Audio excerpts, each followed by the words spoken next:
பாகிஸ்தானின் தீவிரவாத ஆதரவு நடவடிக்கை குறித்து உலக நாடுகளுக்கு எடுத்துரைக்க ஏதுவாக அனைத்து கட்சி நாடாளுமன்ற உறுப்பினர்கள் தலைமையிலான 7 குழுக்களை மத்திய அரசு அமைத்துள்ளது.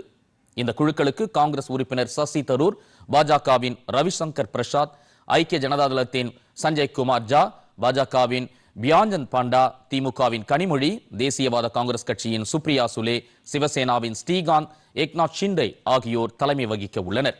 இந்த குழுவில் அனைத்து கட்சி நாடாளுமன்ற உறுப்பினர்கள், அரசியல் கட்சிகளின் பிரதிநிதிகள் மற்றும் தூதரக அதிகாரிகள் இடம்பெற உள்ளனர்.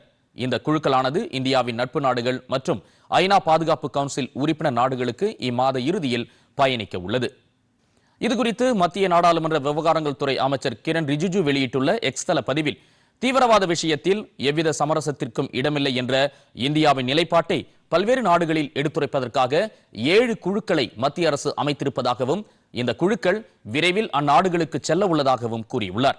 மேலும் இந்த நடவடிக்கை அரசியல் வேறுபாடுகளை கடந்து இந்தியாவின் ஒற்றுமையை வெளிப்படுத்துவதாக உள்ளதாகவும் அவர் குறிப்பிட்டுள்ளார்.